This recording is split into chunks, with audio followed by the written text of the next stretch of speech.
And turning now to Storm Watch 12, meteorologist Josh Colbert this morning. As far as some of the smoke goes, still kind of seeing it hanging around our region. What is the reason for the smoke? Are we seeing a reason other than the Cedar Creek fire that's still burning? Yeah, there's a prescribed burn in Klamath County near Fort Klamath, but it's mainly from the Cedar Creek fire because that is still, I believe, less than 40% contained, and it's above 100,000 acres, and it's just been so hot and so dry, and so the weather really hasn't helped out wildland firefighters. It's 44 degrees this morning in Wairika, where we're actually seeing some pretty good air quality. It's moderate elsewhere. I'll have a closer look at that in a second. But this morning, you're definitely going to need some sort of layers over on the east side as temperatures are in the 20s and 30s. You'll probably just need a light jacket within our west side valleys with 40s and 50s and 55 degrees there along the coast in Brookings. So we have moderate air quality sort of splotching the map right now. Medford, Grants Pass, Klamath Falls, Lakeview all seeing moderate air quality, which is a big improvement compared to the unhealthy air quality we saw draped across Lake County yesterday morning. But take a look at the origin point of the Cedar Creek fire.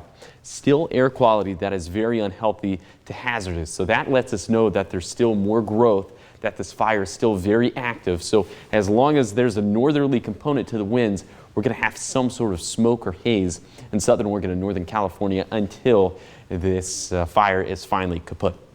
So for today in the Rogue Valley, again, a little hazy, but not impacting air quality in any big way. It's actually going to be very pleasant out there right around lunchtime. That's why I gave it 5 out of 5 stars. Of course, I'm a little picky, so I had to take a star off for dinner time just because it's going to be so warm out there, especially in relation to average temperatures for this time of the year. We're all going to be about 10 to 15 degrees above average high temperatures. So we're going to be in the 80s for the east side, near 90 for the west side valleys, and a little bit cooler today along the coast as some marine clouds are starting to work back in from the south. Overnight, we're going to have clear skies inland, temperatures that are going to be pretty comparable to what we're seeing for this morning. 20s, 30s, and 40s for the east side, 40s and 50s for west side valleys, 50s along the southern Oregon coastline, where we will have some patchy areas of marine layer fog, but we're not expecting widespread thick marine layer fog like what we've seen over the past couple of nights.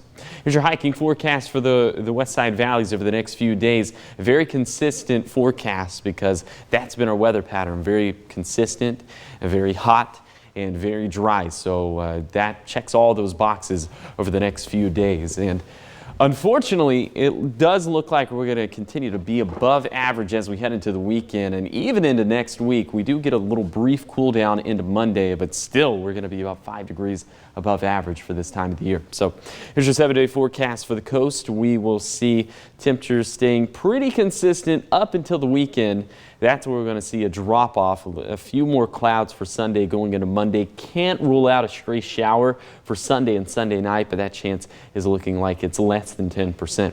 For Siskiyou County, it'll be encouraging to see some more clouds in the forecast, at least for next week, but that's how you know this forecast is pretty pitiful when I start cheering on clouds. But it's at least something. And you know, the temperature is going down by about 10 degrees in between Saturday to Monday. That's also something maybe signaling a bit more of a fall-like pattern into next week. For the Cascades and Siskiyous, we'll also see that cool down into next week. And then for the Rogue Valley, keeping it near 90 degrees, way above average through Saturday.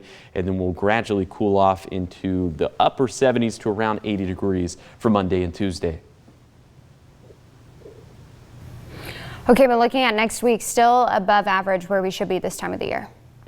Yes, so we should be at 73, 74 degrees, 78, 80. It's better than 90. Yeah, I was going to say closer than we were before, but not the end goal. You gotta be kidding me. Yeah, I'm sorry. I know that this is just so traumatizing for you every single day. Thank you, Josh. Of course.